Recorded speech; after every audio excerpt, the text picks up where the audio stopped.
Glock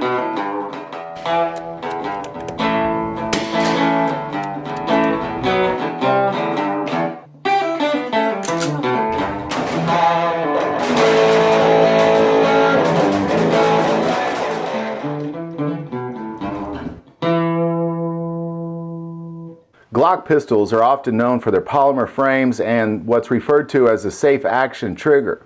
And Glock has produced a series of polymer frame semi-automatic pistols designed and produced by Glock GmbH in Deutschwarm, Austria. The Glock 17 was the first pistol produced by Glock, and despite the fear of the plastic gun of the early 80s, it became Austria's new military police handgun in 1982. So we're going to take a look at 10 things you probably didn't know about this awesome handgun, the Glock 17. Number 1, today 65% of U.S. law enforcement agencies use the Glock 17. More so, there are military and police forces throughout the entire planet, with over 60 countries using the Glock 17 as their military sidearm. And not to mention all the aspects of selling these firearms to civilians for personal defense. And ultimately what you have is you have one of the most used sidearms on the planet, the Glock 17. Number 2, the inventor of Glock 17, Gaston Glock, was never a gun manufacturer at all. As a matter of fact, he was a chemical engineer, and what he specialized was a process called ferric nitrocarbonizing, which essentially pulled nitrogens and carbons out of any substance to really greatly harden it. Now, ferric nitrocarbonizing was originally invented in England, and it was done to harden steels for extreme breakage in pistons and engine blocks and that sort of thing. So Gaston Glock used this technology to produce rods and knives for the Austrian military out of his garage. Number 3, in 1980, Gaston Glock bought an injection molding machine, and he was the first to mold plastics and use this ferric nitrocarbonizing on polymers.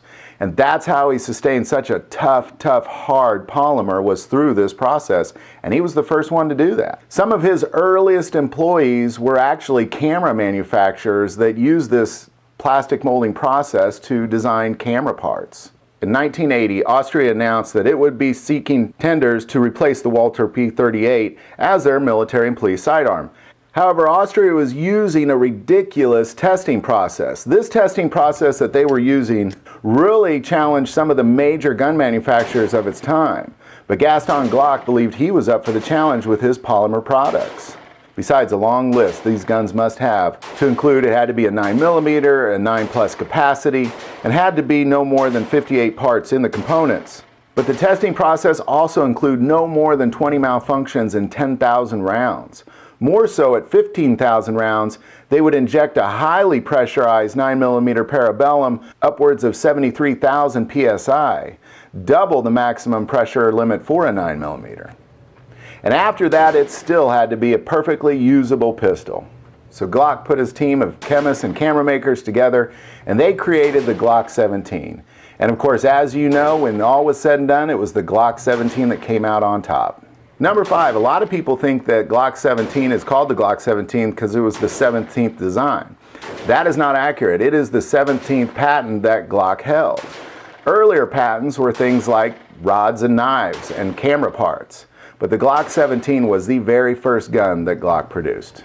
Number 6, many people don't realize the guns that Glock outperformed in that high-stress Austrian military test. On that massive list is the H&K P7M8, the P7M13, and the P9S. Also, Sig Sauer at the time was out of Switzerland. They put in the P220 and the P226 as their contenders. Also on that list was Beretta out of Italy. They put in the 92 SBF. FN Herstal inserted the Browning High Power, and Steyr Mannlicher the GB. These are all outstanding guns, and the Glock 17, the very first gun that Gaston Glock produced, blew them all out of the water. Number 7, in 1985, the U.S. Department of Defense was seeking a new sidearm to replace the 1911. They invited Glock to bring their Glock 17 to this testing. However, Glock declined their offer simply because the Department of Defense had a ridiculous retooling request on these guns. More so, they wanted 35 samples in a really short period of time, and not only could Glock not retool in that short a time, but quite honestly, they didn't have any interest in it, so they politely declined. If it wasn't for this, I believe the Glock 17 would have blown the 92 away, and Beretta would not be manufacturing our sidearm, it would be Glock. Number 8, later that same year, Sweden and Norwegian testing took place over the Glock 17 to replace their military sidearms. Now the reason that's of particular interest is they use NATO standards for testing, so when they were finished, this Glock 17 received a NATO classified sidearm, so therefore any NATO country can use the Glock 17 as their sidearm. And of course many do. Number 9, the Glock 17 was not the first polymer-framed striker-fired pistol. In fact, in 1970, H&K had a polymer-framed striker-fired pistol. But even earlier, in 1907, it was Ross Steyr who invented the very first striker-fired pistol, the 7.65mm Ross Steyr 1907. And finally, number 10, the Glock 17 uses a modified Browning cam-lock system for charging and recharging a semi-auto system, adapted from the high-power pistols. So there you go, there's your top 10 list. Ultimately what you have is you have a gun that takes some design from Browning and Steyr, and you put together a chemical engineer and a bunch of camera manufacturers, and what you have is the Glock 17. If you like this video, click like and subscribe. You can also now find us on Facebook under God Family Guns, but by far the most important part of this YouTube channel is it is a ministry and we take prayer requests. So please don't ever hesitate to send that stuff in. Thank you for watching this episode of God Family Guns, and as always, love God, love your family, and love guns.